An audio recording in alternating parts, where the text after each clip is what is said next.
Oh my god.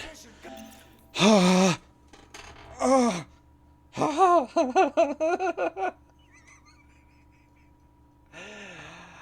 my god. Oh my god, it's done. It's done. I did it. I did it. Oh my goodness, that took so long. Oh, for the love of God. Are you happy now, Captain Price? Do you love me now? After completing those digital colonoscopies, everything calmed down for a while, with my next trophies to pop being 3 in one mission. I did these in the first real mission of the game on recruit difficulty, with one being for completing a mission using only the knife, and the other to never reload a gun. And I mean, if you only use a knife, then you never gotta reload a gun, you know? While the other 3 of a kind was just for knifing 3 enemies in a row, which I wasn't even trying to get, it just happened while not using guns. Kill 3. It's not in Arabic, it's in a shipping container. I ended up running that same mission again for the trophy Desert Storm, which is for picking up this dude's Desert Eagle and taking out 5 enemies with it, which was easy enough. Calling it a night there, and knowing that I wouldn't be streaming the next night, I decided to take that free night as an opportunity to start cleaning up some miscellaneous trophies. That way, by the time Friday night was there, we'd have the night all cleared up for the main event. None of these were anything to write home about, with the only time-consuming ones being for collecting 15 intel and then collecting 30 intel. While I've briefly mentioned these, I never actually explained what their purpose was outside of being side MacGuffins for the player to participate in collecting. Oh, that was a grind. With each intel you collect, you start unlocking cheats like infinite ammo, slow motion, watermelon heads. But after everything else I had been through up to this point, all this side stuff made for a decently relaxing evening. But we're just kind of pussyfooting around here now, aren't we? Because we all know what's next. And honestly, I made a huge mistake thinking that I was ready for this. Mile High Club is a post-game mission widely regarded for its difficulty. While in theory it honestly doesn't sound that bad, it's a mission so short that with the right amount of practice and skill, you can literally knock this thing out in like less than 30 seconds. And on lower difficulties, you have right at 3 minutes to complete this mission. But we're not playing on lower difficulties, are we? Veteran decides to only grant you 1 minute to complete this in, and that's just it. In actuality, it's probably not even that bad. But knowing you only have 1 minute causes you to rush and make mistakes and stupid decisions, and just soups your stress levels through the roof knowing that you're only one small decision away from ruining your entire run. I actually have to commend the developers for what they did here. They somehow managed to take 1 minute and make it harder than the entirety of the rest of the game. And I have to say, after platinuming games that are usually well known for their difficulty, things like Dark Souls, Elden Ring, Sekiro, there is a substantial difference in these two types of difficulties. This is not an RPG. You can't negate the difficulty by simply power leveling your character, finding new gear, unlocking new skills. You just can't. You either figure it out or you give up. And honestly, I was intimidated. I didn't know if I could do it. I had people watching me and expecting me to do it, but genuinely, I was trying to wear a smile and not really knowing if I was up to the task. It was to the point that this was the first time I decided to include a death counter in the stream. And little did I know how much use I would get out of that thing. It's hard to describe the emotions that this mission made me feel. With that being said, let's talk a little bit about the mission itself. The purpose of the mission is to make your way from the lower cabin of the jet through 6 main rooms, 3 on the lower floor and 3 on the upper floor. Upon reaching the door to the 7th room, you no longer have to concern yourself with the 60-second timer, because at that point you are placed into a slow-motion, bullet-time segment giving you 4 extremely slow seconds to headshot the captor and rescuing the hostage. After doing so, you are in the clear to just wait on your team to blow the cabin door and jump to safety. That's it. Easy, right? Just roll the damn footage.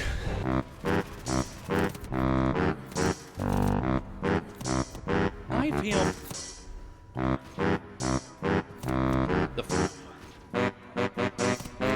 flashbang never... I don't understand. Dude! Focus on somebody else for 1 second! That's the whole point here, man. Everybody's supposed to be having a good time. Dude, what the... And of course, last stand. Of course he gets last stand. Of course there's an enemy back there in the corner that's never been there this entire time. And I hate my team. I hate my team. I hope this mission ends with the plane actually whenever we jump out of the plane. I hope like the plane like does like one of these numbers and comes right down on top of my team. That's so dumb, man. It's so dumb. Like, I hate the fact that it doesn't matter where you're at, the enemies know where you are immediately. Immediately. Like, there's nothing realistic about these games. I'm kind of glad Black Ops 7 sucked a second ago. Unaffected by flashbangs. Unaffected by flashbangs. Come on, my military guys in the chat. Tell me how many times that you all have witnessed somebody have a flashbang go off right in their face and they are unaffected. And that dude right there, man. I've watched it, guys. I've watched multiple videos. Even when they get to that point, that dude comes around that corner and he comes around as calm as could be. He comes around the corner on me like he just caught me. He just caught me with his mom, okay? And he...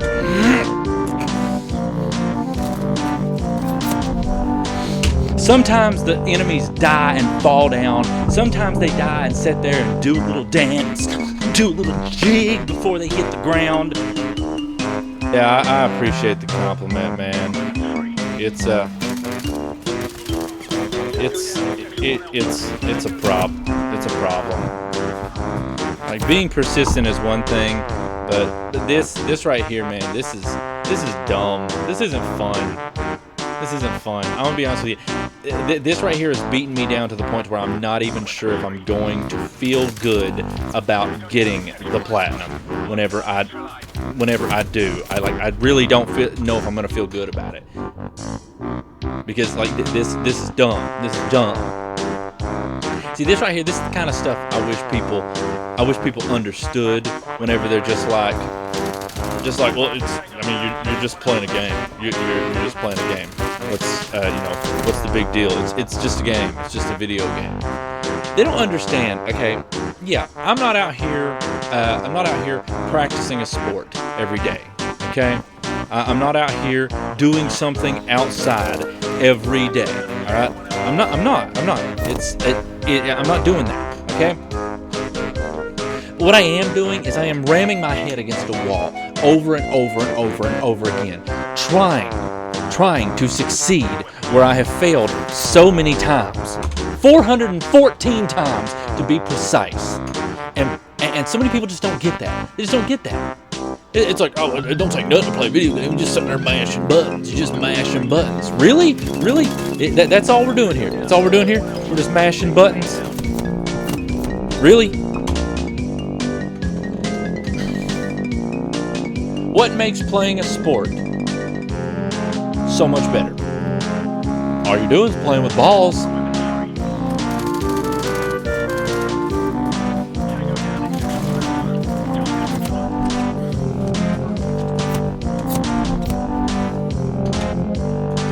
Somebody help me understand. Hey, if somebody likes sports, good on you. Good on you. But you know, 416 failures.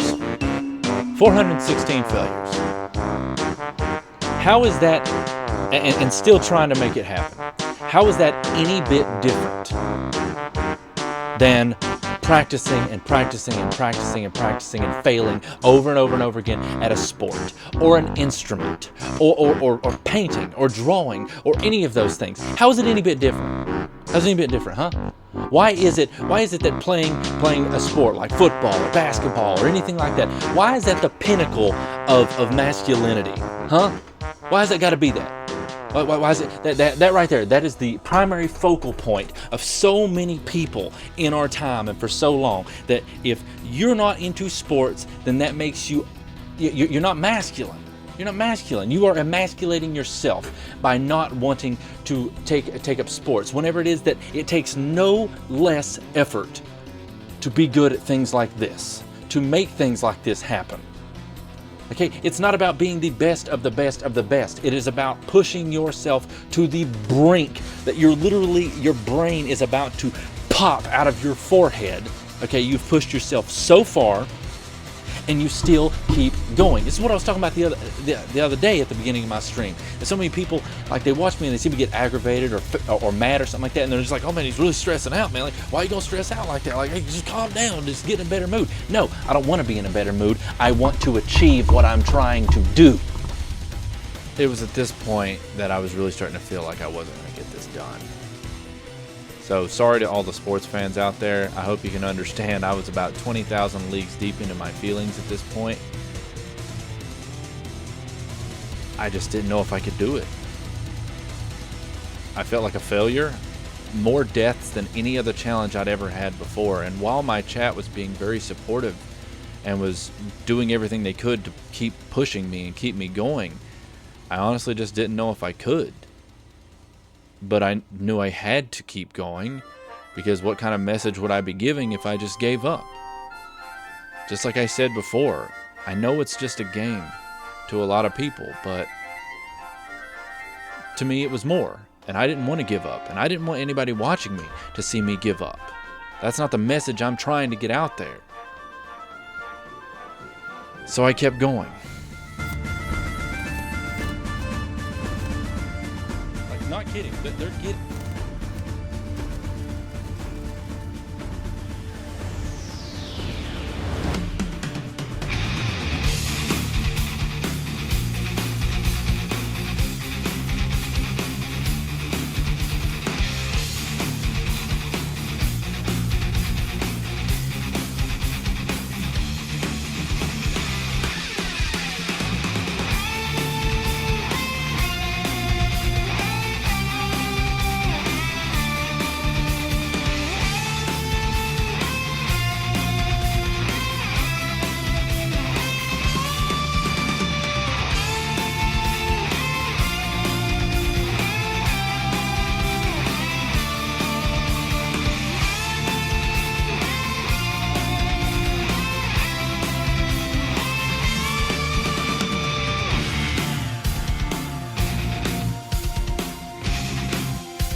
Where's my trophy?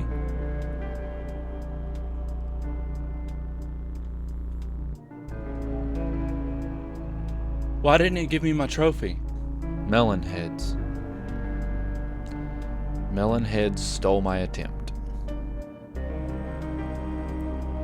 A stupid fucking joke. Hours of work, hours of effort, and it was gone. Because my dumbass stuck watermelon heads on the enemies. Early on in my frustration, I thought it would be funny to turn their heads into watermelons, because if I was going to fail over and over again, might as well make it funny. But what I wasn't thinking about was the fact that the game considers even the cosmetic cheats full-blown cheats. Honestly, I felt destroyed and mad and just so far past the brink that I couldn't handle the fact that because of one stupid decision to try to be funny, I had ruined every ounce of work that I had put in. And I won't lie, I wanted my trophy so badly that I used the difficulty checkpoint exploit to get my trophy to pop. Whether people consider my initial success legitimate or not is really up to whoever is watching, but personally, I felt at that point that I had put in the work. All in all, this was one of the biggest challenges that I had ever taken on. And I know there's a lot of people out there who this wouldn't have even been a challenge to them. They could have done it easily. But I was so far outside of my comfort zone, and I pushed myself to a point that a lot of people wouldn't have been comfortable doing to themselves. And that brings me to the main question here. Was the Platinum Trophy worth it? Honestly, no, it wasn't. But the journey getting there, yeah, that was worth it. The whole point of all of this is no matter what you're doing, whether you're playing a video game, whether you're trying to perfect a sport, you're trying to finish painting that portrait, you're trying to move up in your job and really put your career where you want it to be, don't give up. We live in a world that desires complacency in its people. Don't fight, don't speak, don't try. Stay relaxed, stay comfortable, and stay quiet until you die. And we just can't do that. It was never about the trophy. It was never about a video game. No matter what you're doing, it's always about the mindset of keep pushing no matter how hard it gets. Don't stop. 5 million people are ready outside your door to tell you you're not worth it, you're not going to get it done, you can't do what other people have done. Life handed them that. There was no skill, there was no work, there was no effort. That's what the world is waiting to tell you. Don't listen to it. I really do appreciate everybody who's made it this far in the video. And I would appreciate it even more if you decided to give it a like, if you enjoyed it. Consider subscribing. It's free. If you don't subscribe, that's fine too. But I'd love to see you back here. Because I want more people like you here. The kind of people that understand the work and the effort that goes into anything you do in your day-to-day life, and that it should be appreciated. And I love and appreciate everyone that's here with me now. So I hope y'all have an amazing day or night or whatever time of day it is, wherever you're at. And just remember, don't give up.